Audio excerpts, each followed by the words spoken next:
How y'all doing? My name's Ruben, and I'm with 5 Minute Warning. I appreciate the fact that you've downloaded our episode today. But of course, just to let you know, we are live on Sundays, 9 p.m. Eastern Standard Time, and you can join and talk with us and everything. You can check us out on Twitch. You can check us out on YouTube. Just put in 5 Minute Warning and join us live on the show every Sunday night, 9 p.m. Eastern Standard Time. And thank you for downloading this episode, and we'll talk to you soon. The following program is rated MAL. It contains strong language and is intended only for mature audiences. This week on the 5 Minute Warning. How are my kids on such the opposite ends of the spectrum here? Like, well, one of my kids is like, man, fuck you. It ain't Father's Day. Ain't nobody about to celebrate your bitch ass. And my other one's like, hey, yes, let me give you. I'm like, yo, have I been two different people to y'all?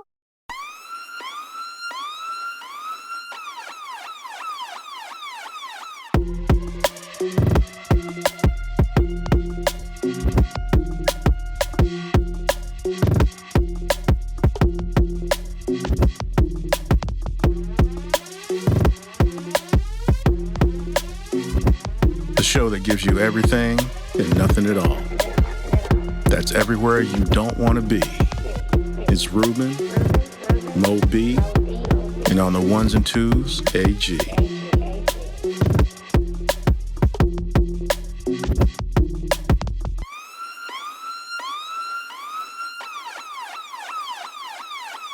The 5-Minute Warning.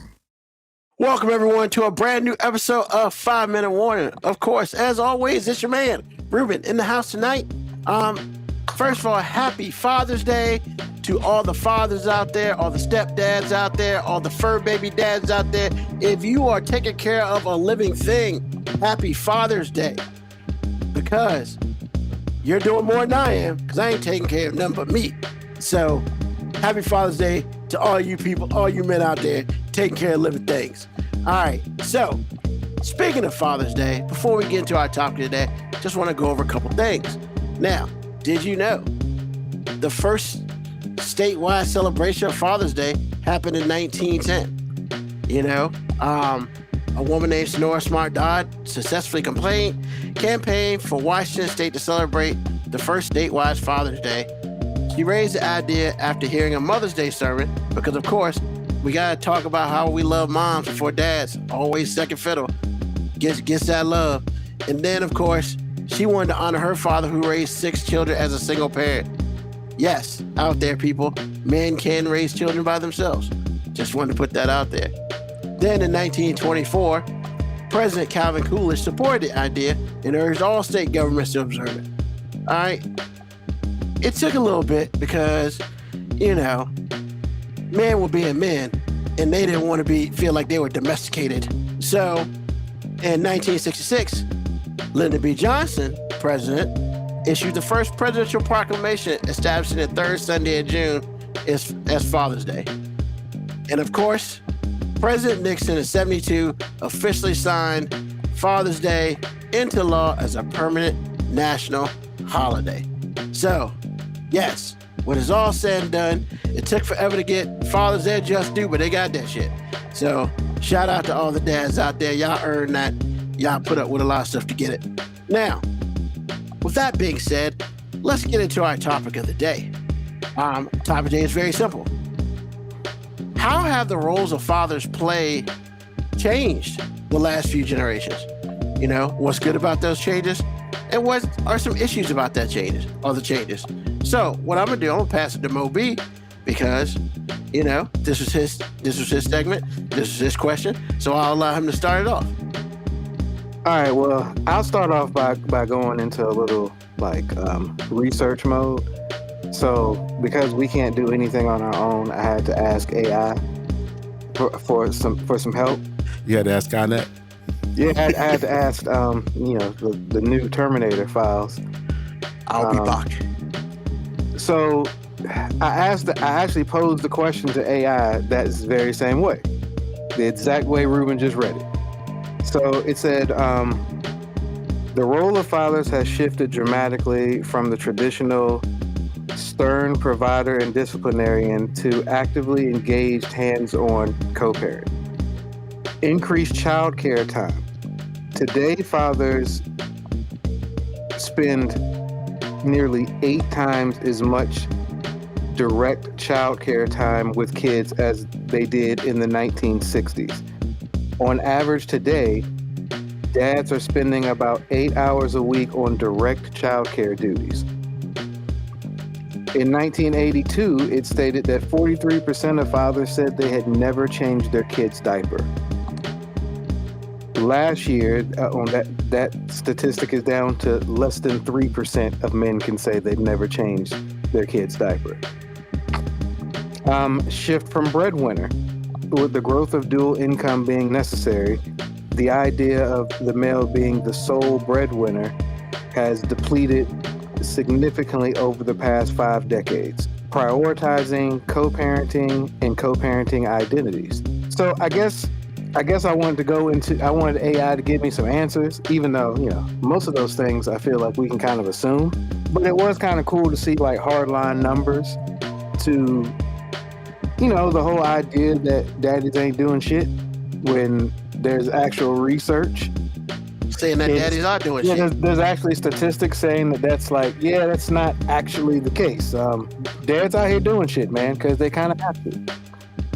I guess this card that my daughter gave me also, and then I'll kick it over to AG to answer the question. I won't even answer the question, but this card that my daughter got for me, like, I thought was so spot on that I was just like, yo, I gotta open up with this.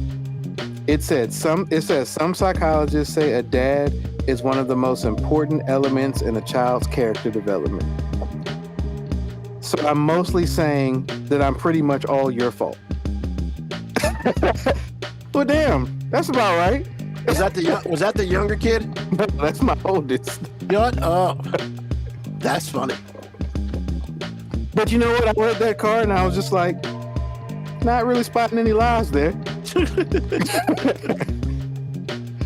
So I guess I'll kick it over to you, AG. Like, and I guess to go in depth with the question, we all know that the idea of like what the dad's role in the family has changed now, but how has society stressed these changes? And what are some good and bad with these changes? Well, for me, I think just in general, the good part is men taking a more domestic role in their child's development, which when my dad was a kid, that wasn't really the case. I think gender roles were one-dimensional. There are things I'm going into, that makes that untrue now. But, my dad was growing up. Fortunately, my grandfather did well enough to where my grandmother never worked. I don't think she ever worked. And that was something that Black people didn't really achieve, starting with my dad's generation. It started to be more of a dual income household after that, for a few reasons. So I think that's the good thing. Like you said, I think one of the stats that you had was only 3% of dads have not changed a diaper, where when I was growing up, 50-50, 30-70, something like that, where you, like, when I was growing up, the few times I babysat, it wasn't uncommon for me to change a diaper if I was around a small child, because I wasn't going to sit around and not do nothing. My mom raised me like, I tell my wife all the time, it's just like my mom had a boot camp for me almost until the day I got married. It's just like, you're not going to be out here waiting for some woman to do something for you. And then she said that to me verbatim many times. She had to say it a lot, like I was rebelling, because Ann Riddick said it, and that's the gospel, period. But her sentiment was surely from, her adult life, which was the beginning of the ERA movement. So now that I've answered those questions, I'm gonna backtrack, because the way my dad grew up was the norm. Tax code, kind of changed that with upward mobility. Black people getting a taste of like George and Weezy. But the tax code benefited white women in particular because of the way it was set up. I'm not gonna really go all deep into it, but trust me, the tax code, the way it was then, helped families like my dad, which wasn't the norm. In white America, it was the norm, where you have a breadwinner, that's the dad, and then you have a mom that doesn't have to work or whatever, that she doesn't work at all. The next biggest thing that I saw in history, I didn't see it, but I heard about it in history, was the setup from a policy standpoint of the welfare infrastructure, where I hate to say it like this, but it's what it was. They made policy to where it was much more valuable for the man not to be there. And they paid black women they strong-armed them because it was a whole different thing at first. Like, you're not having a whole bunch of people out there fulfilling a narrative at first. It's just trying to get a leg up. However, the rule was, in general, if there's a man in the house, they don't give you jack. You can have all the babies you want to, but if there's a man in the house, I'm not going to give you any money. Well, what did that do? That made women cast aside men as far as being in the household. Which leads me to the next big thing, which was gender roles changing. Based on, what I can remember learning, talking to my mom here and there, you have a lot of women that all of a sudden have the power to go to work. A few years after that, they would have the power to have their own credit. Once you have the power to have your own credit, then, the world opens up for you in a big way. Because before that, if this was like 60, 70 years ago, Lauren would have to ask me for my signature so she could get a credit card. If I ever left her, I could leave her destitute because she has zero chance of having her own place. Zero chance without me. And even though we were divorced or whatever, she gotta find a man. So if her dad's not alive, she out to lunch. She's just out back. That's a real thing. That was what was happening to women at the time. So when all of that was instantiated and all the credit was unleashed, that diminished over time, male role.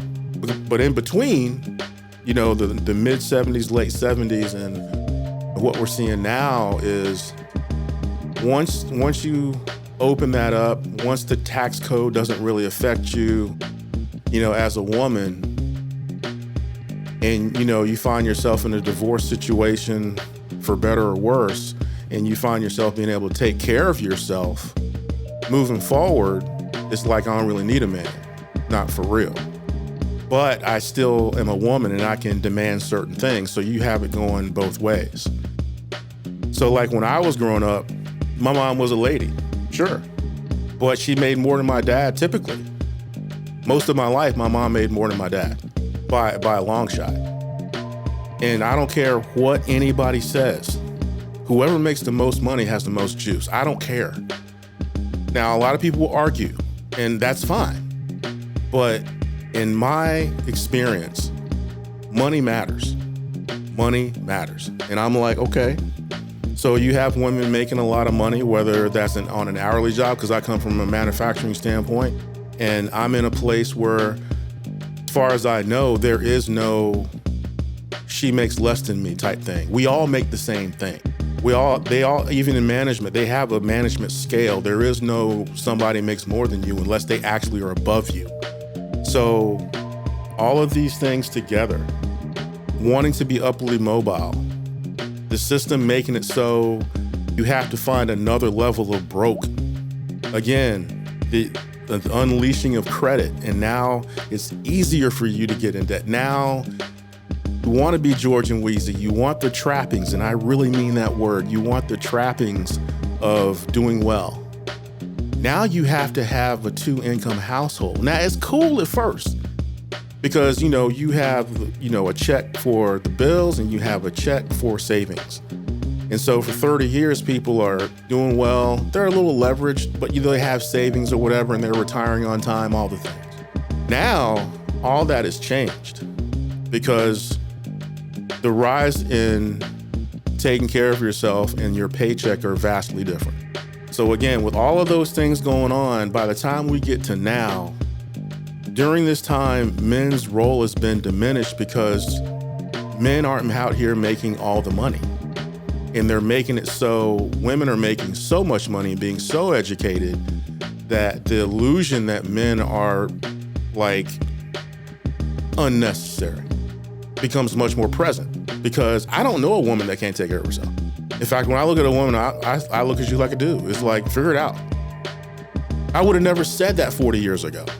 But now I look at a woman like, figure it out. So when you have all these gender roles changing, men start to have to listen to power, which is you need to figure out how to change a diaper. You need to understand how to cook. You need to understand how to clean. Help me do my job, all the things. And so now you have all this, but a dude can't take care of his family, usually cannot take care of his family at any level without female help.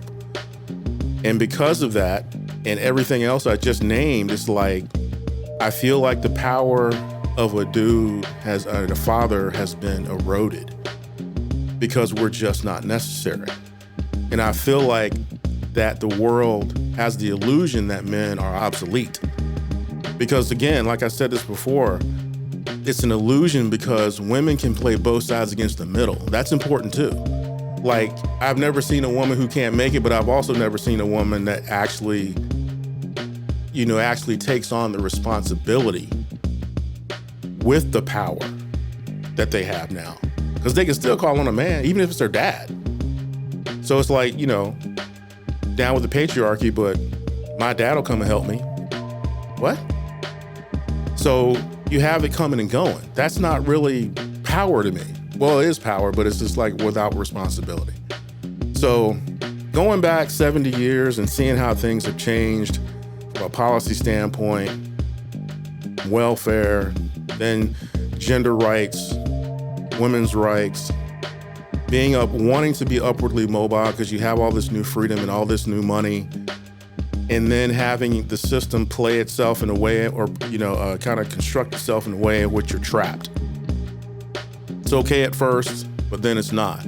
But then these daughters are looking at their mom, pay these bills, and then they just like, I don't need a man. And then they raise daughters and then they raise daughters. But by the time it's over with, the men don't have a lot of value. They just don't have a lot of apparent value. Then they do have a value because your phone's still gonna blow up. Your bank account's still gonna be decreased if there's a woman in your life, but you don't have any real juice. So that is when I read the question, that was exactly my answer. So I'm going to take this from a different standpoint because I'm not a father, but I feel like unfortunately, I don't want to say unfortunately, I feel like I can make this statement though. Because of jobs I've had in the past, I think there have been times where I've been a father figure. And I think that's really what I want. I think that's a fair statement, man. Like, that's fair. Yeah. So and that's where I want to go with it, right?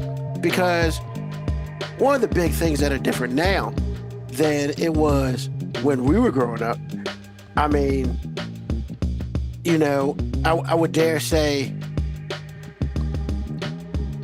and I'm gonna catch seat, and that's fine. But there are a lot of dudes out here just having children out of wedlock. And we can sit here, and the first question is, well, how does that affect them being a father? Apparently a lot, because there's a lot of fathers who are not there for their children, because they have no real connection to the mother other than the child, and they have chosen either to not be in their life, or B, unfortunately, they've gotten in a situation in which they can't. AKA go to jail or things of that such. And I think, combine that with now, as AG said, the ability to women make their own money. Yes, it is a lot of, I don't need no man. And what did Positive Case say? What your man got to do with me? I mean, we went through a period in which it was just like, and I'm not talking about parents who were together and they got divorced. I'm talking about the amount of children that parents were never together is way higher than it is, now than it is back when I was growing up. Because I would say most of my friends had two parents, unless something happened to one of them, like maybe they passed away or maybe the parent got a divorce. But, growing up, I did not experience a lot of single parent families. There were a couple, but not a lot. And these days, you have some dudes who take care of their kids. And then you have some dudes who are just like, man, F them kids. You went and lifted the pootie and you got a kid now, fuck them. Like, it's one thing for me to say F them kids, because I ain't got no kids out there as far as I know. Knock, knock, knock. But, it's a different world now. And I'm not even talking about like one kid. I'm talking about like, there are some women who have like 2, 3, and 4 children. Some with the same man, some with different men. And I'm just like, and that's a story for another time. But if we're going to talk about the father situation, it also becomes a situation where that is affected. Because, hey, if you're a kid and you got 2 other brothers and each one of y'all got different daddies, and maybe only one comes around, that's going to change your outlook on your parent, on your father. Because when it's all said and done, and I'm not trying to shit on anybody. It may sound like I'm not, but it's just like, then it's just mom. And then that's when, like in the past, Moby has always talked about how moms talk about Happy Father's Day, and he has changed that. He's changed his tune on that, in the last coming years. But at the beginning, it was like, man, don't be like Happy Father's Day. Let us have a day, which he is completely not wrong, But I haven't softened my approach on that. I still mean that shit. Thank you for reminding. I thought you had softened your stuff. No. I think last year you were kind of just like, I don't look at social media on this day no more, because I don't do anything to even get myself upset. I haven't looked at a lot of social media today, so I don't know if it's out there. But yeah, so it's like, I think it's a combination, AG, of what you said. Back in the day, it was like our grandparents, man. Grandma had no job. Yeah, never. As far as I know, never. Yeah. Neither one of my mom's grandparents side had jobs. Neither one of them. Yeah. The woman never had a job. The man had the job. She took care of the kids. She helped raise the kids. He did whatever. And then the grandkid came along. The grandkids got to take care about it. That was their job. And now, like growing up, my mom worked when I was younger. When I'm like, 0 to 5, I know mom worked and dad worked, so it was, but I would also say that, it's that statistic that Moby said earlier about most, I guess back in the day, most men never changed a diaper. First of all, that was pretty alarming. Now, I can't say that my dad changed my diaper. My assumption is that he did.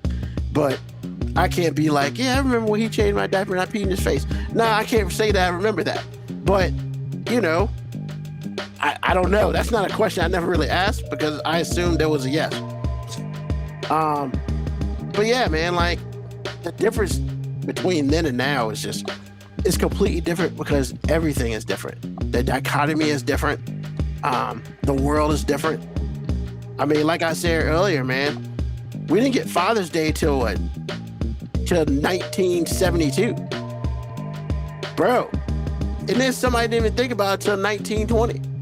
Hey, maybe I want to tell my dad he did a good job.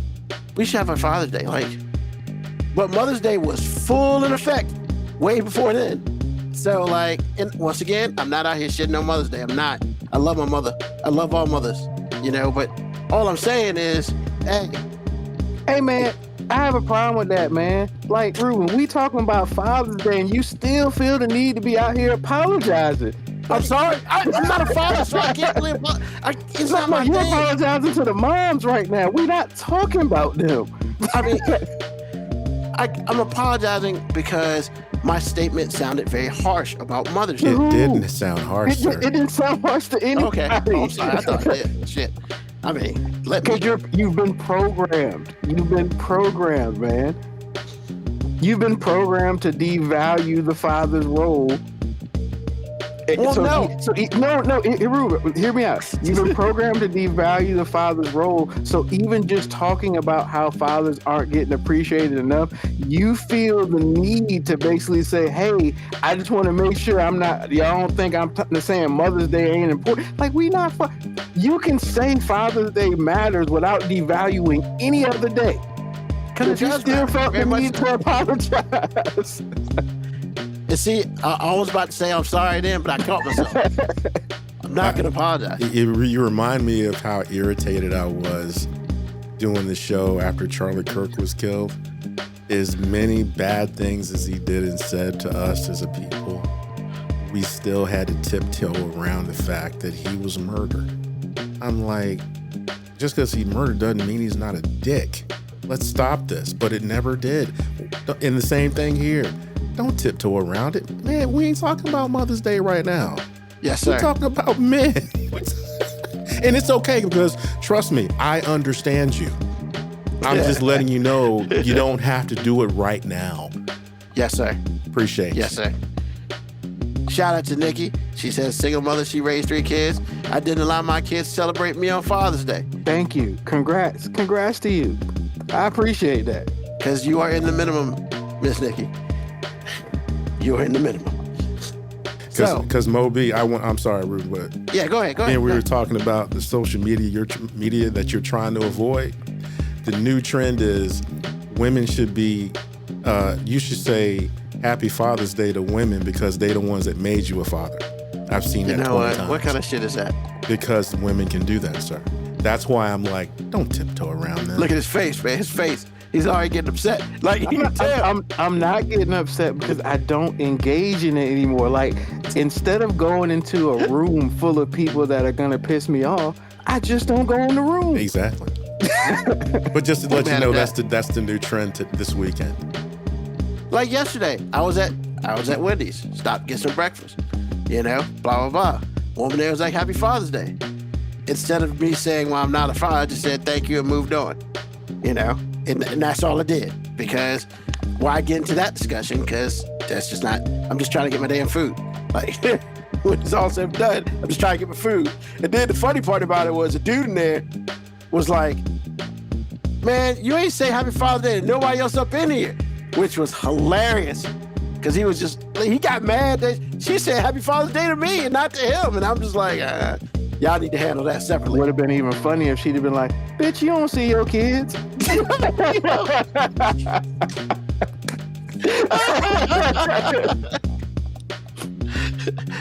And I think if she would have said that, the next statement out of his mouth would have been a strong fuck you. It would have been great.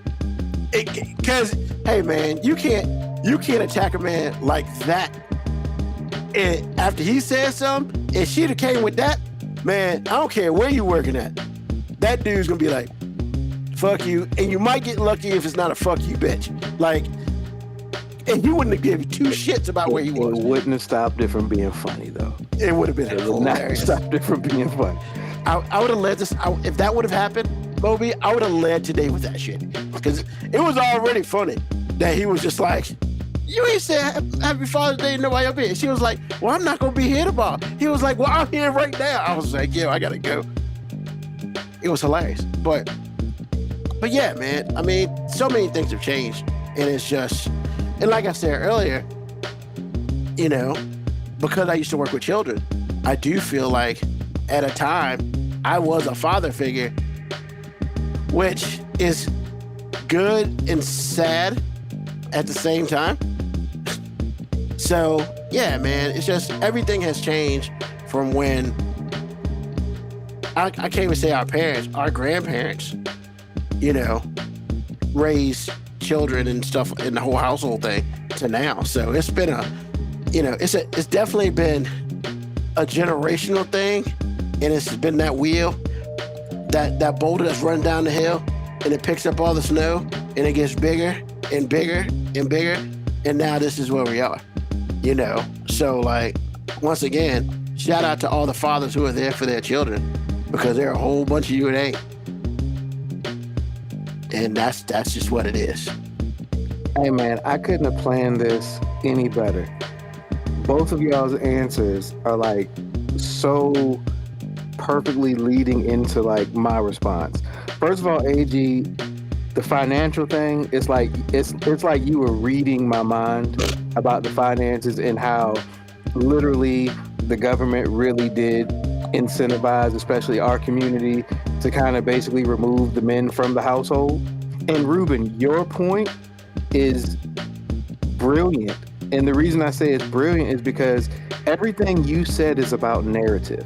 Because if I told you that everything you said was factually incorrect, it would shock you.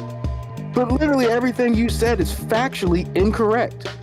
Like you said a lot of fathers, statistically that's actually not true. But the narrative that gets created, you would think that like 80% of all guys are like completely absent from their kids' lives. And that's really not even close to the statistic. Like, we're actually a lot closer to our white counterparts in that regard. But you would never know by narrative. And Ruben, that's not a knock on you, because part of the narrative, you know, I would love to blame this on the man, because it's really easy to blame this on the man. The white man is so easy to just say he's doing that shit. But really, a lot of the narrative today is created by women. And not all women, but the hit dogs holler. So the women who really do experience some of these ain't shit niggas are so loud that if you're from a distance, you think all the women are saying that. The 1%. Okay, it's bigger than that. But, I mean, but yeah. Like, I ain't out here trying to cherry pick for the men here. I ain't out here trying to be too ride or die for us. But because of systematic things that happened when we basically were systematically kind of removed from a lot of households, you had a generational gap where a lot of fathers were not per se in the house. So when you never see the value in something, the value is diminished exponentially as time goes. So the 70s and 80s, you were starting to see men, the 60s, 70s, you starting to see us totally get moved out of the household. So by the 80s and 90s, when some of those guys aren't there now, it's the story is, hey, well, we don't really need them anyway.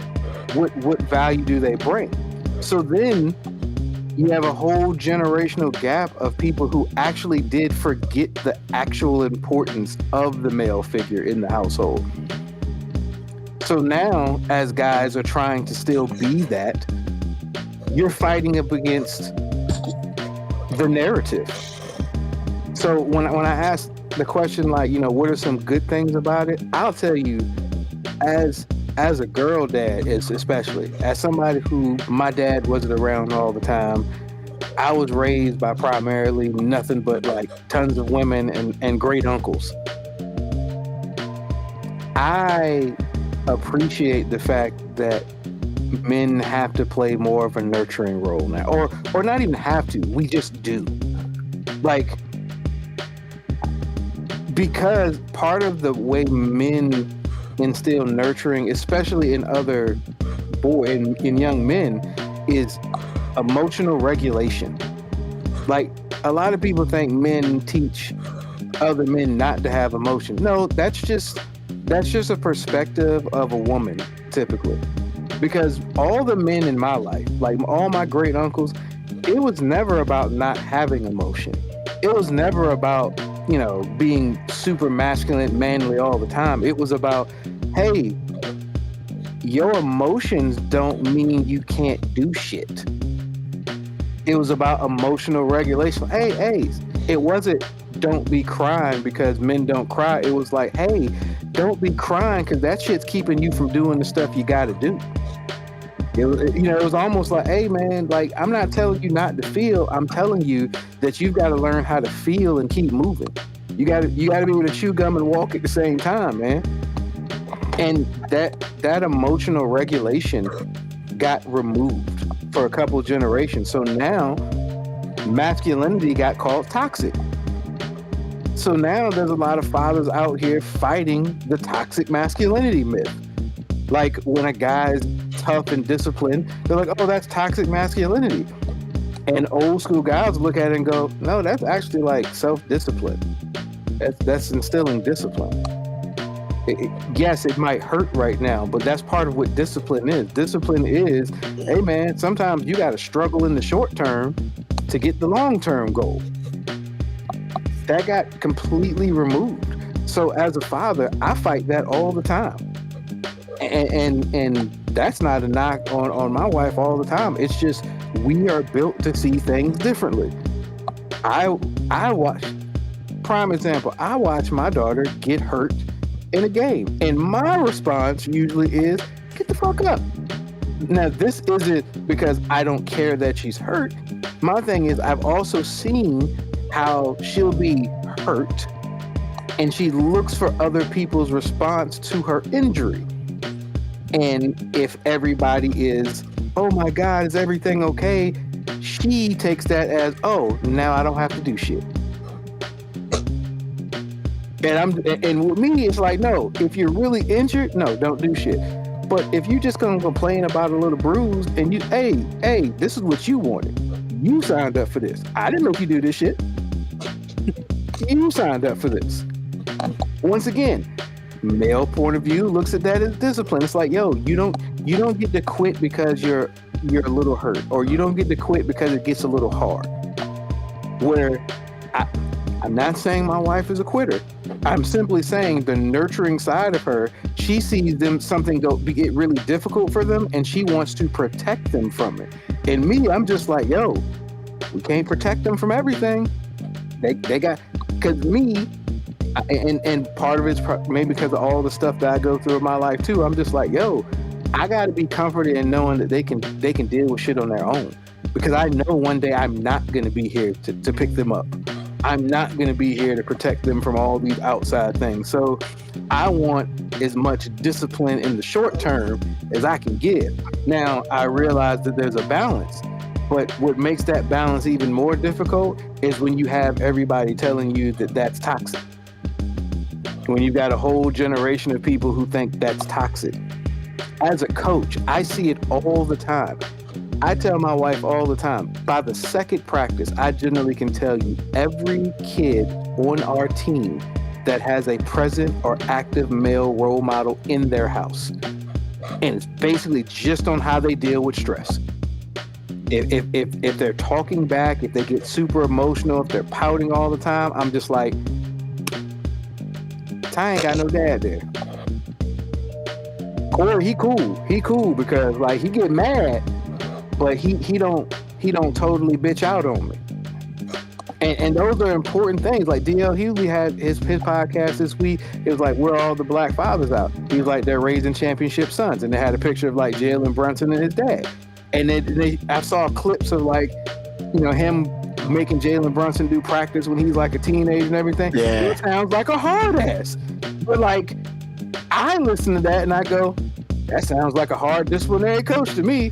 And I know there are a whole bunch of, hey, he's just a kid. Why are you being so hard on him? It's like, discipline. Like, look, your nurturing is going to be super important to that kid one day. But I promise you, a lot of the cultivating of bitch ass niggas come from these women that say niggas ain't shit. Like a lot of women out here who are saying these niggas ain't shit are raising them niggas right now. Right now. Not to be shit. So what I'll say the positives are the idea that it is not just okay for dads to be like emotionally present for their kids. It's like expected. It's truly expected now. And I know just one generation, or just my dad's generation, like it was perfectly acceptable for him to be a person that worked and maybe saw me a few hours on the weekend. And that's even if we were living in the same household. It's just like, hey, if he was the breadwinner, he went out, he worked, he did all the things, he came back, I saw him on the weekend a little bit. Or if I got in trouble, you know, like the whole mama would tell you, I'm gonna tell your daddy when he get home. Oh my God. Exactly. Like PTSD right there. That was our disciplinary thing. It was like, hey, I'm gonna tell your daddy when he get home. No. You got the gas. Once again, we hear that, our generation kind of hears that, and we go, oh yeah, I remember that. There's a generational gap between y'all and now that never feared that. Because now go sit in the corner. No, it's not even about that. Now, even if the male is present, they're not allowed to discipline a kid. Because, as AG said, the person who's making the money a lot of times has the juice. So when you got single moms out here and the kids living with them and dad only has like visitation rights on the weekend, it's really hard for him to truly discipline them, because a lot of times, and I'm not accusing every woman of this, but a lot of times, like the woman is talking shit about him when the kid's with her. So by the time the kid gets with him, he's already got a whole bunch of images in his head that don't show respect for this nigga. So what I hate about the day now is fighting my role. I'm so thankful and lucky that I don't. You know, part of that is process of elimination and making good choices. As you stated, Ruben, there's a lot of women just out here having babies. There's a lot of dudes just out here procreating. So I'll put the blame both ways, but you should be careful with who you are procreating with, because a lot of these dudes who are out here in these fights, but like I'm fighting to see my kids and everything. Yeah, you probably should have did a little bit more research before you went shot at the club. There's just a little bit more research. Like, look, I'm not saying people can't get food, but what I'm saying is everybody ain't getting food. And if you have a kid with a woman who has 4 other kids by 3 other men, and you were number 3, that means you had 2 niggas in front of you that you could have learned from. A, she fertile as all get out. B, hey man, you gotta at least use something. You know, back in the early 90s, man, they talked about the Jimmy hats like, yo, they talked about Jimmy hats like it was oxygen. Rap was, hey, don't forget a Jimmy hat. Hey, look, I will tell you, if hip hop and black culture talking about condoms has any poster child, it is me. I was all about that life. As I stated several times up here. A very untested pullout game here, buddy, because I've never had to. I'm just like, hey man, like I was all about latex. Like I could have endorsed I could tell you so many things about condom brands, because I was just like, yo, I had my preferences. I had the one. Look, man, I was on it, because what I wasn't trying to do was irresponsibly procreate and catch something, and not necessarily in that order. Or by you know, but you also I think you made pretty decent choices. Once again, I think so too. Don't mean that I did all the necessary research I should have done beforehand before I decided to penetrate that vagina. I didn't have all of the research I needed. I just had enough for that moment. But you had protection. Once again, that's because I knew, hey man, I have not fully vetted this source, so let me protect myself. Because, man, you could have went in the water without no oxygen, and guess what's gonna happen? Once Your ass gonna again, drown. I wanted to make sure that I could verify my sources. And now for a commercial break. How you doing? This is Ruben from 5 Minute Warning, and I just wanted to sit here and tell you about JTD Creations. They're the ones that made our shirts and even sweatshirts. They're pretty dope. They can put your logo on anything, shirts, jackets, hoodies, even hats. They also do Stanleys and all this other stuff. Anything you need a logo on, they can put it on. They can do it for 1 or 2 people, or they can do it for a group. It's really up to you. Hit them up on JTD Creations on Facebook. Once again, that's who 5 Minute Warning uses for all of our apparel. And trust me, you will not be disappointed. Once again, hit up JTD Creations if you need a shirt or you need anything for yourself, a family member, or your crew. And let them know that 5 Minute Warning sent you. Have a great one. And back to the show.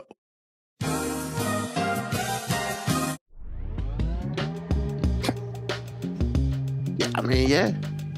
And I will say this, and I know we're talking about the Father's Day thing, but this, to me, this is a thing. Because sometimes it does come up with people, because people ask me, are you married? No. They ask me, do you have children? Because that's usually the next question if you're married. No. And I get the funny look. And then they ask me how old I am, and I tell them. And it's just like, how did you make it through that long period without kids? Because, you should have accidentally just slipped up and fell into some shit. Hey, Ruben, I got to take you to First Baptist Church one day so you can have some ladies ask you that question and then ask you, are you gay? Bro, I have. You ain't gay, ain't you, baby?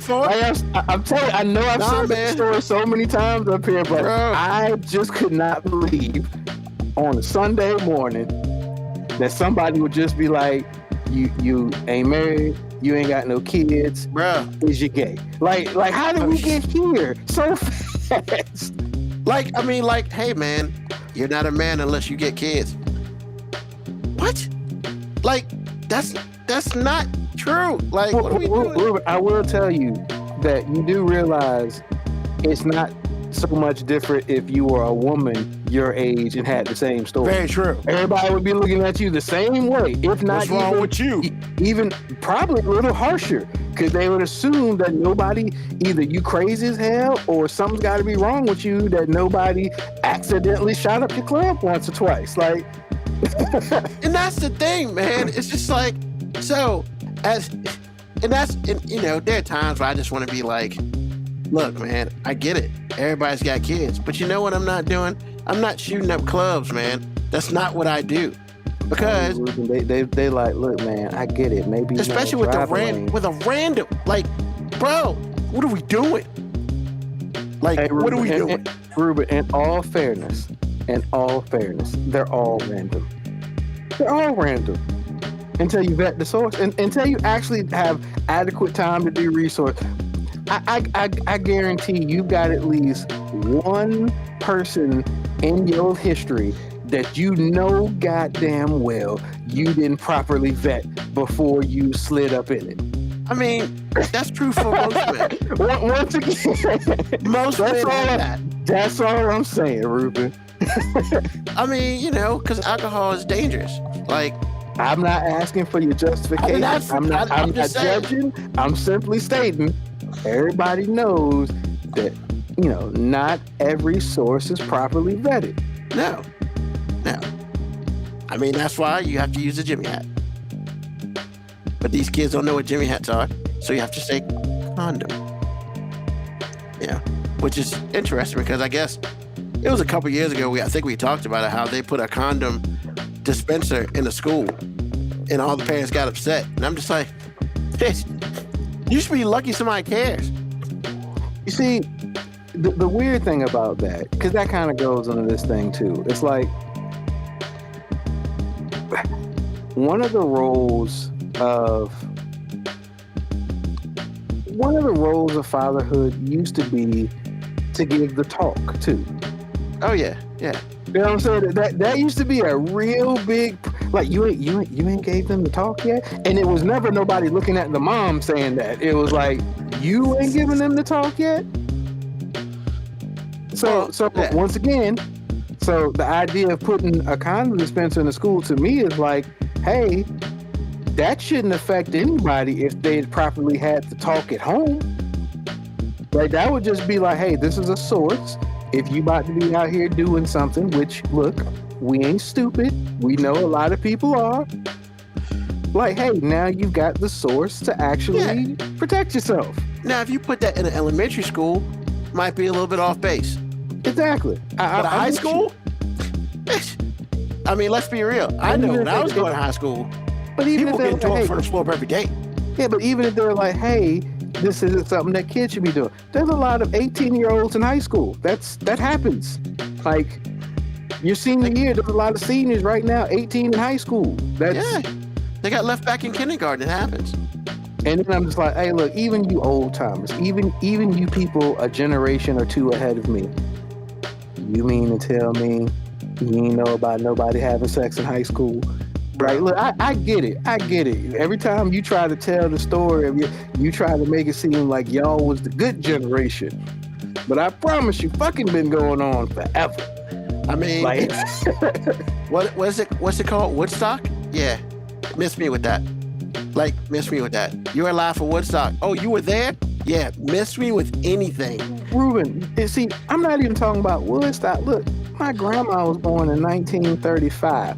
I promise you, she know about some people that was having sex in high school. Like, you know what I'm saying? Like, you just miss me all with that. Just like, man, maybe it wasn't running rampant like it is today, but trust me.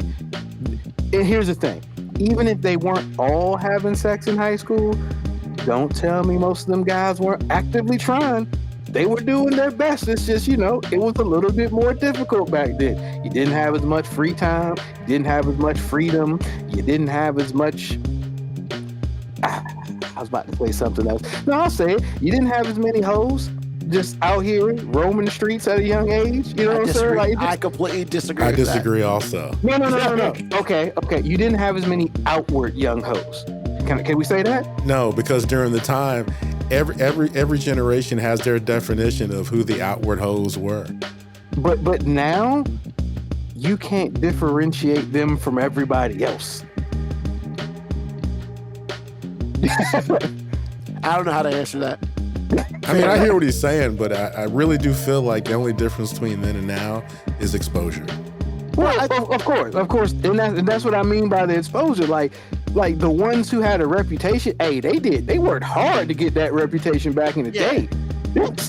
I would have to work hard. Like, if everybody on the block knew you was giving it out like that, like everybody knew, yeah, you put in some work for that reputation. I mean, they did come out with a song said Bridget was a dumb hoe. Like, I mean, they use names and everything. Ruben, I'm telling you, all I'm saying is the exposure was different. It was just different exposure. I think these days, not that I've been in school or anything, but I feel like these days is more or less, who ain't giving it up. I mean, it's probably a shorter list. It's probably definitely a shorter list. I guess. I mean, look, man, it goes back to ain't nothing new under the sun. So what I'm saying is everything that's prevalent today was prevalent way back then. Yeah. It's just a lot more loud now. It's just a lot more in your face now. It's just social media. Now. Social media now. And everybody put their business out because they're stupid. And it's out. Look, man, I'm not gonna say stupid. That's just it's generational. That's just what they do. But what I will say is, like, we and men and women both played a good role in this. We have really, really socially accepted the idea of prostitution. Like, we and see, here's the thing, Ruben, you frown your face. I don't mean like actual per se. No, that wasn't a frown. Legal prostitution. It's like we were listening to music today on my road trip today. And I'm listening to all these songs and I'm just like, yo, every one of these songs is basically about prostitution. Like, the woman is basically advertising about prostitution. The dude is basically saying that they with prostitution. Like, everything, the idea of a woman saying, hey, you can fuck me if you have enough money. that is just the norm now. Like, even if guys have always felt like that was the actual truth, it's just something really different about the women agreeing with you out loud. It's something that like totally removes the steam from it. It's like, I can't even call you a hoe because you talking about you being a hoe. But I mean, is that new? You gotta have a job if you want to be with me. Come on, man. I just don't think it's any different. It is different. Contextually, it's different. How is it? Because the idea of saying you've got to have a job if you want to be with me could really easily be construed as, hey, I'm looking for a breadwinner type of male so I can be the domesticated woman in this situation. But now these chicks are saying, I don't want shit from you. If you got enough money, here we go. Can I say, I think you stretched that shit just a little bit. It's like, I appreciate the definition. I 100% will say, yeah, that's a stretch. However, it was also an actual, we talked about this earlier, it was an accepted norm for women to not have to work, for them to be looking for a male to be the breadwinner. Like, and I also said that attitude was in the 30s, 40s, 50s. In the 80s, that's exactly what was going on. But again, my thing is, I really don't think, like you just said this, there's nothing new under the sun. I think the difference now is, it's just like racism. I don't think it's any more racism than it was 20 years ago. I just think it's much more available for you to see examples. And the same thing with sex. It's like, it's everywhere and it's free and it's easy access. When we were kids, all of us, when we were kids, we just didn't have that kind of access, man. We just didn't. No, we did. So that's what I mean by, it's like, I don't know if it's any different than it was. I just think it's much more available. That's all. Gotcha. Yeah. Nikki shares, unfortunately, not everyone has a bad reputation. Who had a bad reputation earned it. There are women sharing stories about how they've been sexually assaulted, quote, had a trade, unquote, because they only agreed to one person, but others forced themselves on her. Oh, absolute truth. Yeah. That is an absolute truth. And I will say, I'm not talking about women who didn't get an earned reputation. Because I get it. Her scenario is perfectly reasonable, and there's a lot of women who have similar stories to that. Yeah. I was simply saying there were actual women who was just like earned the reputation of, yeah, I have sex with a lot of people. You're right about that part for sure. And Melanie Fun Size, I definitely agree, it is everywhere. Yeah. I mean, yeah, it is. I mean, but I do want to go back to AG's last comment. I 100% agree with that, AG. I don't know what you're talking about. Which one? I feel like you said that it's a little bit more accessible now. Oh, absolutely. I think that's all the difference. Oh, most definitely. And that leads into what I was going to say too, which is hoes they have mutated into something that's a lot more soft than just seeing somebody on the corner. I think it's easier to be a hoe and be dope. When we were kids, if you was a hoe, you was on the corner when it was like 30 degrees talking about you want to date. Now you can be a hoe and it's glamorous. That leads into female empowerment. Yeah. We've talked about that on this show many times. Well, it's just like what you said earlier. You said, the person that makes the most money has the juice. Yes. and again, that's still true. Because how you look as a dude trying to be a husband in the true sense and then a dad when your wife makes $1 million and you make nothing. Well, I mean, how do you do that? I don't know how I would do that. So unless, I'm sorry to cut you off, but unless she allows it to happen, which is by and large never, ever a woman that makes more money than you deferring to you, they don't defer to you when they don't make any money.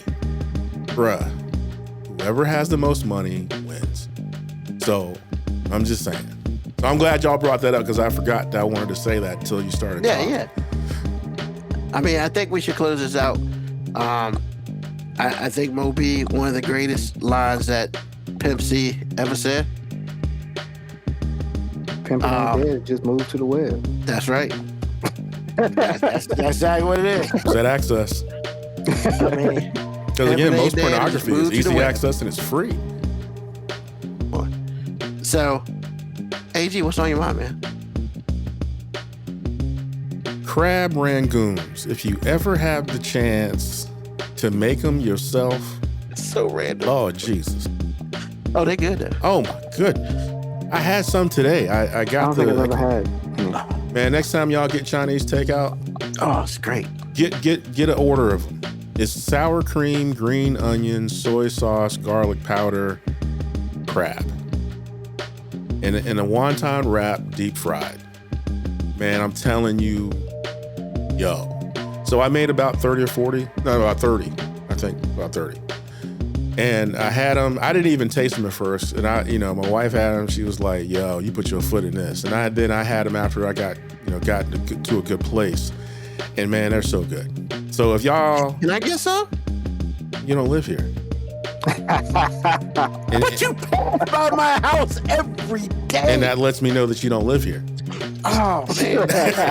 And plus, my wife's got a better rack than yours. So No, definitely. I'm not sitting here. I'm just saying, like, you could have slid something through or something. You know, I was here today. bruh, you grown. You're the homeowner, man. You're better than me. Get it done. Whoa, stop that. Whoa, stop that. You want me to bring up that your show? cooking is way better than mine. Well, why?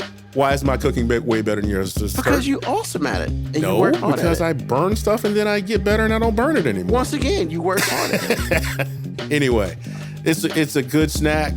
If you, I didn't even have dipping sauce. So if you got some duck sauce with it, or you go buy it from the store, I'm telling you, they're good. So if you're a big cream cheese person, if you like cream cheese, or you just like something that's like the worst food for you ever, but it tastes good, y'all get some of them. Crab rangoons off the chain, y'all. Yeah, it's like 4 for like $7, man. That shit's expensive. Is it? I never knew they were that expensive. Yeah, it's expensive, They're bro. much cheap. They're much I mean, it's easier. real crab meat, right? Cause see huh? No. Is it real crab meat? Never. AG, baby. No, not mine. Because I wanted to make sure I did it traditionally first. And in America, traditionally, Rangoons has imitation crab meat. Yeah. It's never real. Now, I have heard of people doing it with real crab meat, and they do say it tastes better. But on average, if you just pick a random Chinese joint, it's gonna be imitation crab for real. Yeah, Tops China ain't selling real crab. And so that's kind of I was crazy. just asking because I was thinking maybe that's why it's expensive. Well, that's what I was gonna say, because I didn't know that. they were expensive. I thought they was like egg rolls or something. I mean, it's expensive because it's crab. Well, yeah, okay. Well, I That's what I bought a pound of the imitation stuff for $5. That's at Kroger, so you know it ain't expensive. First of all, you got a Kroger for $5. You got a deal. No, I'm telling you, man, imitation crab meat is really not that expensive. Really? No, Seems expensive. nah, man, nah. It's a fraction for the real stuff. But anyway, it's real good. If you have the time and you want to try something new, it's off the chain. I suggest you do it. Not good for you, but it's good to you. I guess we're not here for a long time. We're here for a good time. So that's what's on my mind. Awesome. Mo B, what's on your mind, man? All right, man. 2 things real quick. So first of all, my daughters are just totally opposite ends of the spectrum. So my youngest daughter, Ruben, I was on the phone with you. My youngest daughter was gonna go get some food on Friday. So I'm like, oh snap, you must have just got paid from your job. What's up with some of that food? I think she was going to Wingstop. I'm like, she was going to get a chicken sandwich. I'm like, yo, what's up with that? What's up with that food, baby? Like, you know what I'm saying? Get your boy Father's Day gift, Father's Day chicken sandwich or something. And she's like, it ain't Father's Day today. And I'm just like, yo, Bruh. I'm like, on Father's Day, I gotta take you somewhere. Like, I gotta take you hours away. And she was like, yeah, I know, but it ain't Father's Day today. And I'm just like, She cold. She what's cold. up? I'm like, your boy I can't get none of the fries. I can't get no chicken sandwich. I can't get a couple wings. I can't get, nah. But if you charge her to take it there, you wrong. So I'm just like, dang, my youngest daughter cold as shit. And then my oldest daughter, she's like, yeah, it is Father's Day this weekend. She runs downstairs with a gift and she's like, open the gift. I'm like, here, it ain't Father's Day yet. Like, I'm gonna see you on Father's Day. She's like, oh, okay. So I'm just like, how are my kids on such the opposite ends of this spectrum here? Like, well, one of my kids is like, man, fuck you. It ain't Father's Day. Ain't nobody about to celebrate your bitch ass. And my other one's like, hey, yes, let me give you. I'm like, yo, have I been two different people to y'all? Like, nah, man, youngest daughter's a pimp, bro. Well, in their defense, they are two different people. No, and I get that, but I'm just like, but just because they're two different people, why are they treating me like two different people? Because they two different people, man. I mean, like, one of them see you like you ain't Jack, and then the other one's like, I love you. So I woke up this morning. My oldest, happy Father's Day. She hugs me, and my youngest, like, what are you doing? Like, I'm standing. She's like, what are you doing? I'm in the way. I'm just like, oh, my bad. I move out the way. And Kira's like, it's Father's Day. And she was like, Kate was like, I know. And just kept moving. I'm just like, God damn, man. Yeah, she cold. I'm about to drive you 2.5 hours away and drop you off for free. And I can't get a happy Father's Day? You know that's part of our jobs, right? As a dad, I'm not even a dad, but you know that's part of your job, though, right? Absolutely, because that's going to be my second part of this. But yeah, absolutely. See why W.L. Brown shooting shots, man? But is she wrong? Because I was gonna say that. I mean, I thought a little bit of you would have been proud that she that cold because you that cold, right? See, here's the thing. I am not that cold. Are you sure? See, no. I am not that cold when it's time to not be cold. She don't know how to turn that shit off. Are you sure? AG, I wouldn't be married if I could be that cold all the time. Yeah, that's true. Touche. You're right. You'd be by yourself if you was that cold all the time. But for a person who doesn't value feelings, I'm surprised at you, man. I thought you would be proud. Hold on. You ain't proud? I'm not actually hurt feelings-wise. I'm hurt principle-wise. I'm like, yo, I just want a goddamn cheese sandwich. So they're not your feelings, they're your principles. Wow. Nikki's like, treat me up. Yo, bro, you getting like shaded right now? It's kind of fair. I am not out here playing victim. I'm simply saying. Sure? No. That's why I'm prefacing. I'm not trying to be a victim. I started this by saying it's just amazing to me how so far on the opposite end of the spectrum they are, and we're all in the same house.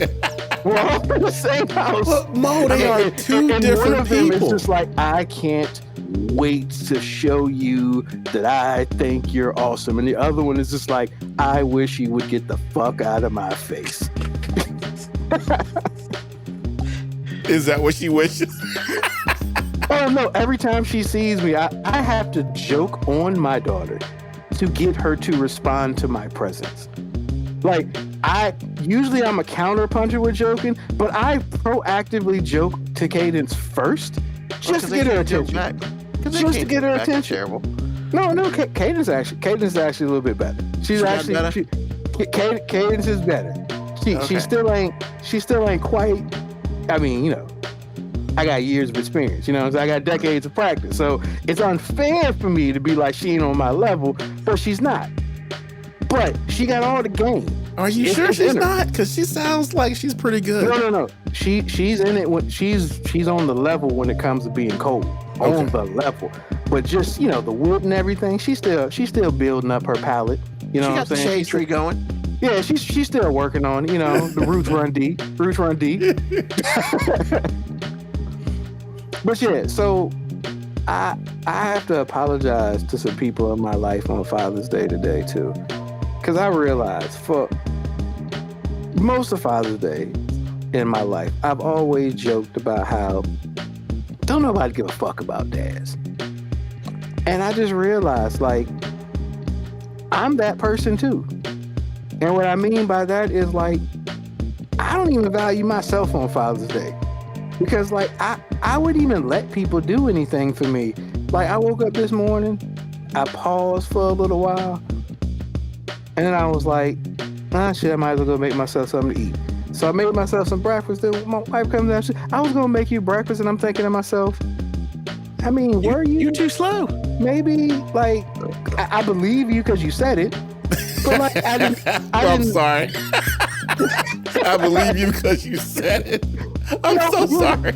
No, but here's the thing. It's like, Oh my goodness. I know she would have, but I also was like, I didn't expect it. You know what I'm saying? And that's not a fault on her.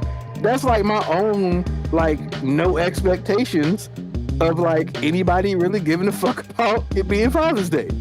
We go out, you know, we drive, we go to a place, and we're about to order some food.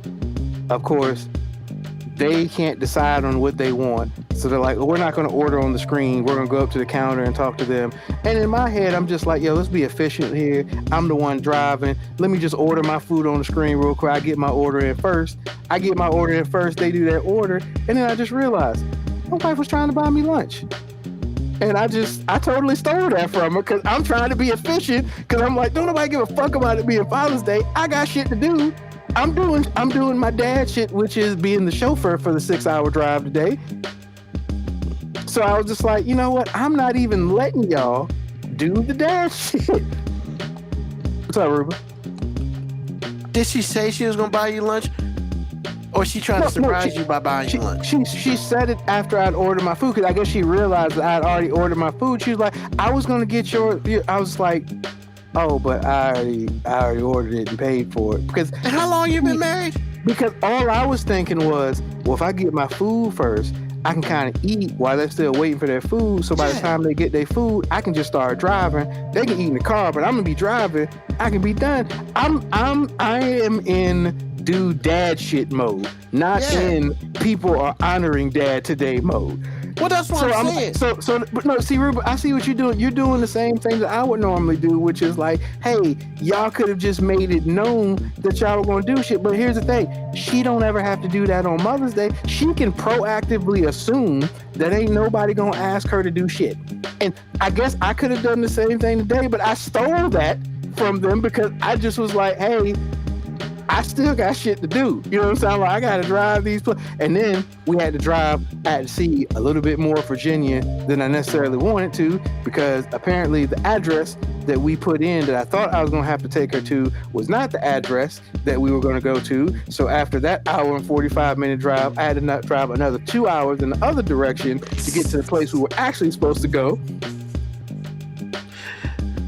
But like I said, I'm in dad mode while these people are actually, like, I actually have people in my life who do, like, honor me and like, say, hey, we really think, you know, we're happy that you're here. And I'm still in all of that thunder because I'm just like, yeah, that shit's cool, but let's get shit done. You know what I'm saying? Like, I guess part of me is like, I probably should turn, you know, I should have had a sassy moment. I should have had a sassy day where I should have just been like, time doesn't exist.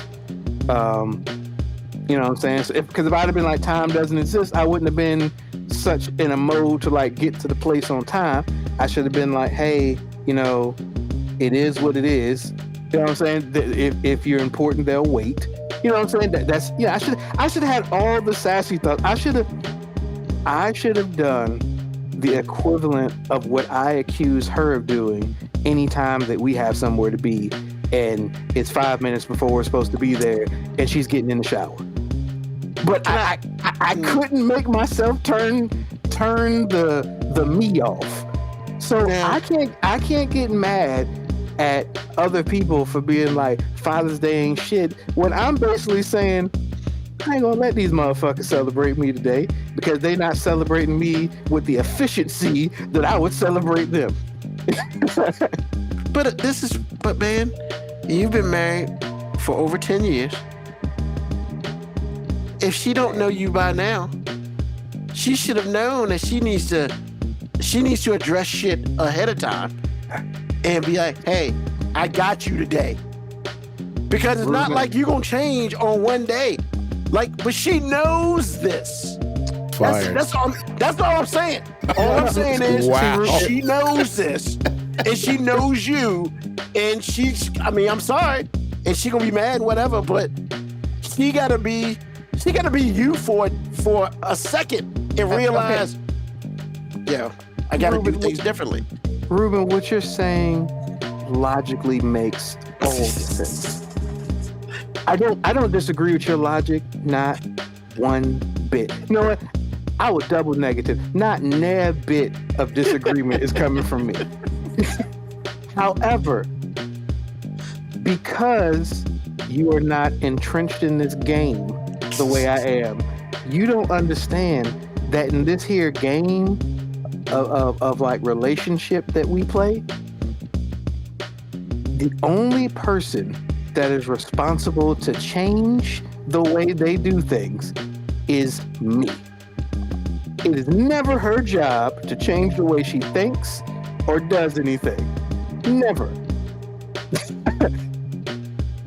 See what I see you, Moby.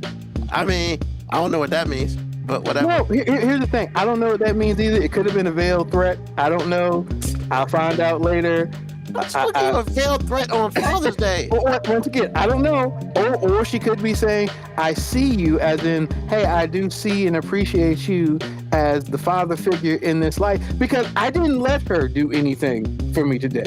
Now, Ruben, you can say, well, she should have been quicker on the draw, but I'll simply say, that's not how shit works. Like, Ruben, I will say to the non-married guy here, I mean, that's fine. Don't make the married guys' lives miserable. That's all I'll say.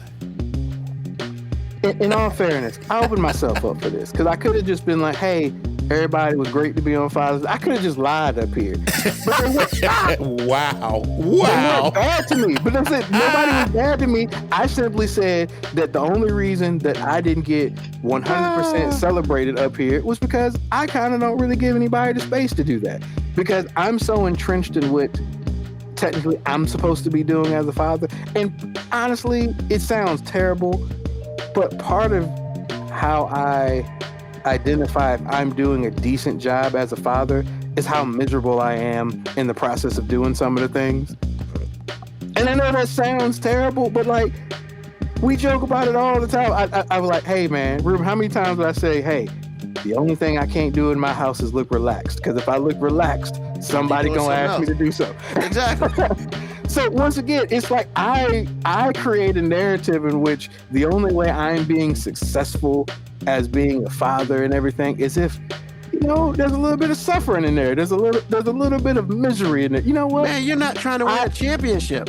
Ruben, I am you about like 90% of your things. Like, I'm not happy as a father unless there's some shit I can complain about.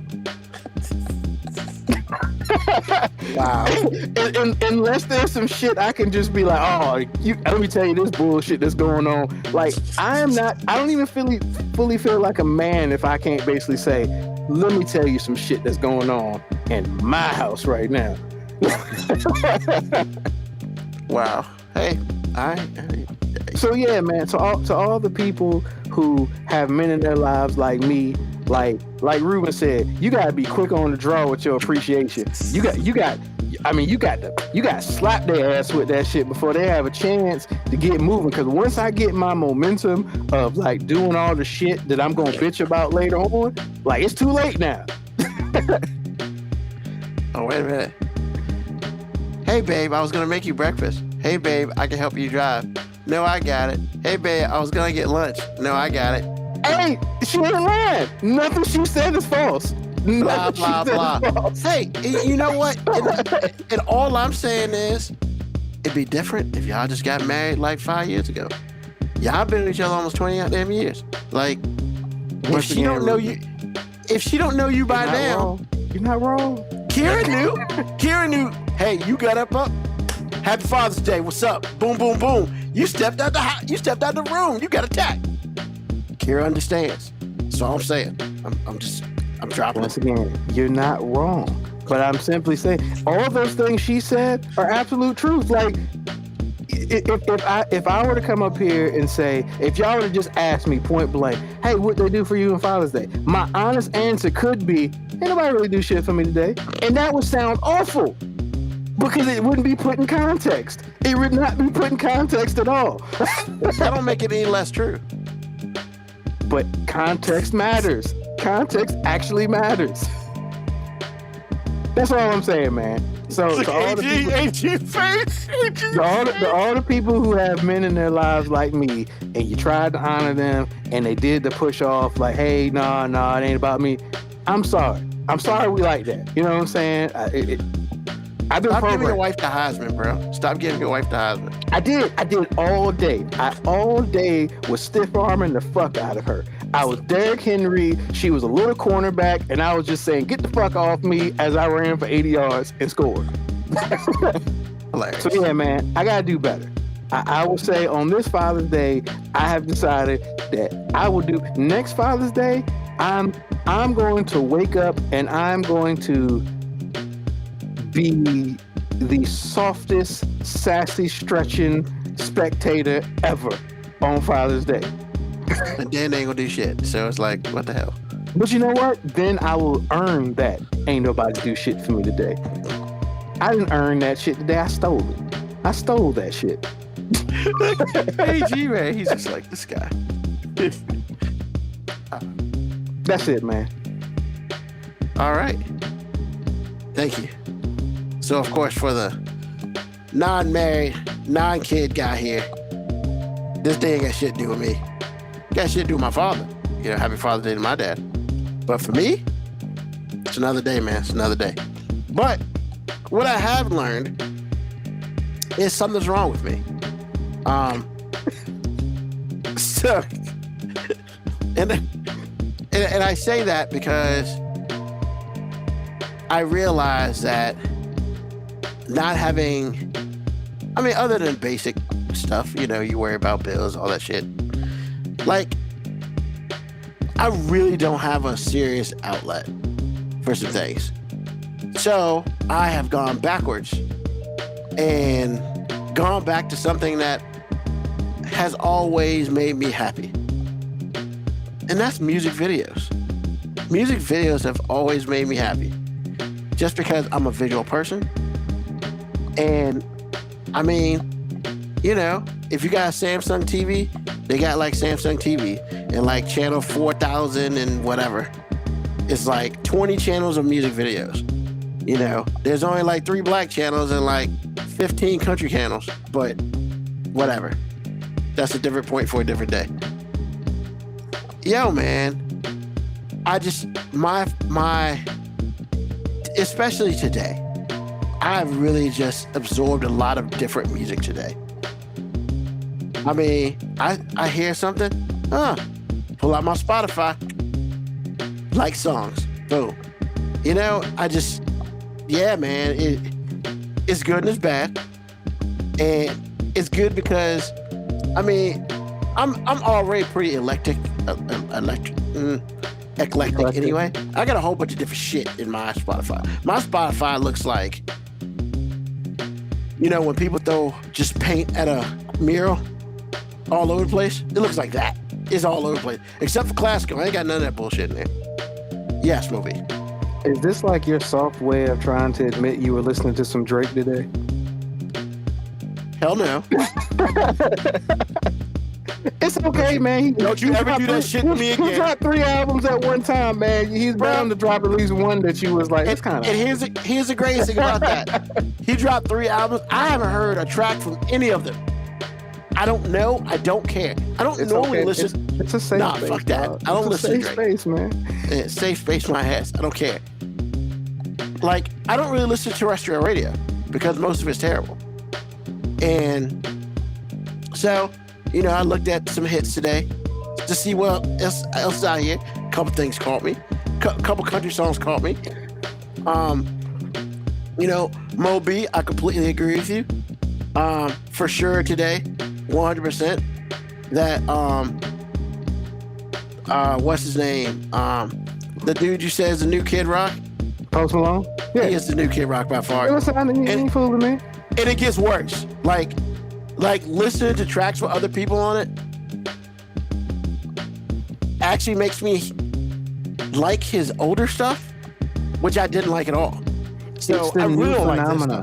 Like this stuff. White dudes rapping at first to get fame, and then as they start to get a little bit of fame, they slowly transition to country. Jelly Roll did it. Oh, I didn't know he rapped. He started off where he was signed with 3 6 Mafia in them. Like, I didn't know that.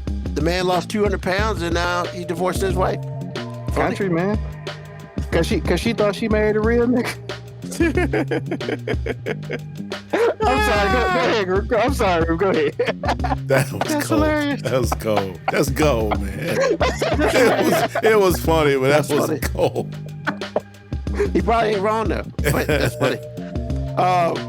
So, yeah, man. And look, man, I am throwing a shot, Post Malone. Bro, do you have anything else in your wardrobe other than a goddamn CD Lamb jersey? Can you wear something else? Like, for God's sake, man. I know you rich and you probably got 100 of them bitches, but can you wear another piece of clothing other than a CD Lamb jersey? Every video has him in a CD Lamb jersey. Like, Maybe when he's he at really likes WWE, it's a CD CD Lamb jersey. Like, bitch, wear something else. Sorry. He really like CD Lamb, and he's a Cowboys I don't give a fan. damn, Like, man. Put on another shirt. Why are you so upset? Why? Hold on. So his cultural appropriation, all the other stuff don't make you mad, but you put on a CD Lamb jersey too many times. Oh no, Fuck that guy. I said at the beginning. You said I all the things, 100% but agree with you. You didn't About the get Kid Rock passionate thing, 'cause about yes, your it's terrible. hate. You didn't get passionate and loud about your hate until you started talking about a particular piece of clothing the man was wearing. I mean, we all know that I'm not a Cowboy fan. Like, yeah, that's a shot. That's an easy shot, and I took it. There you go. But back to the quick story. But yeah, man, I've absorbed a lot of music, especially today, because I didn't watch any World Cup today. I didn't watch any Sports Center. I didn't watch anything but videos. It was kind of interesting, actually. So with that being said, hey man, you always have a first love other than a significant other. Every once in a while, if you're not constantly in it, go back to it, because it reminds you how much you loved it. It reminded me how much I love 80s music, even though there's a part of my life I couldn't stand that shit. Most of that shit's not that bad. That's right, I said it on air. It's on wax. Because I've been saying that 80s music is terrible. And you've been wrong the entire time. And I'm not, hey man, everybody's wrong every now and then. But hey, once again, everybody can apologize and fix the story. So yeah, man, it doesn't have to be music. It can just be whatever. Just if you used to paint all the time, hey man, just get a bunch of paint and go paint some shit. Like, just be in your world, because everybody has their own world that a lot of people don't get to see. And sometimes it is just good just to be in your own world just for a little bit. It keeps you sane, it keeps you honest, and it just keeps you you. So that is my point for all this today. And with that being said, yeah, Moby saw that Post Malone thing years ago. KBACA. Yeah, I'm pretty sure he saw that and other stuff. So with that being said, I'd like to thank everybody for listening to the show today. As you know, we're here on Sunday nights, 9 p.m. Eastern Standard Time. Tell a friend, tell an enemy, just tell somebody about us. Hey, I mean, it's the summer, we still here. And honestly, if you're a teacher, you ain't gotta go to work tomorrow. So shout out to you. It's summer out there, it's hot as balls. Make sure your AC on, don't be messing up. Go on vacation, have some fun. Once again, do something for yourself. Because when you do something for yourself, it makes everybody else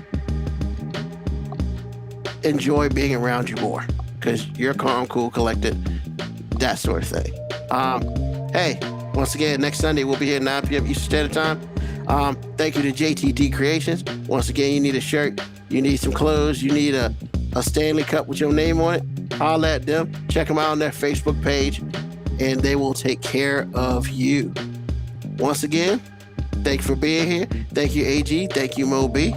And thank you to you, whether you're listening to us live or you're listening to us on the replay. That will be at 5minutewarrior.com.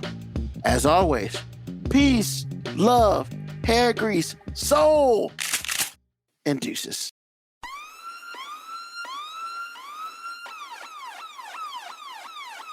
Email us at 5minutewarning19@gmail.com.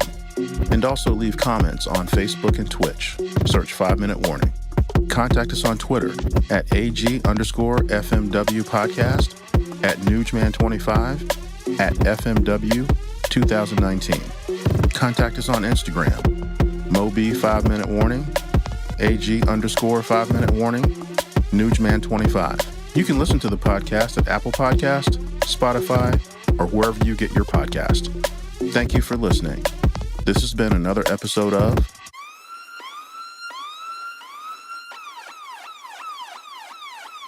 The 5 Minute Warning.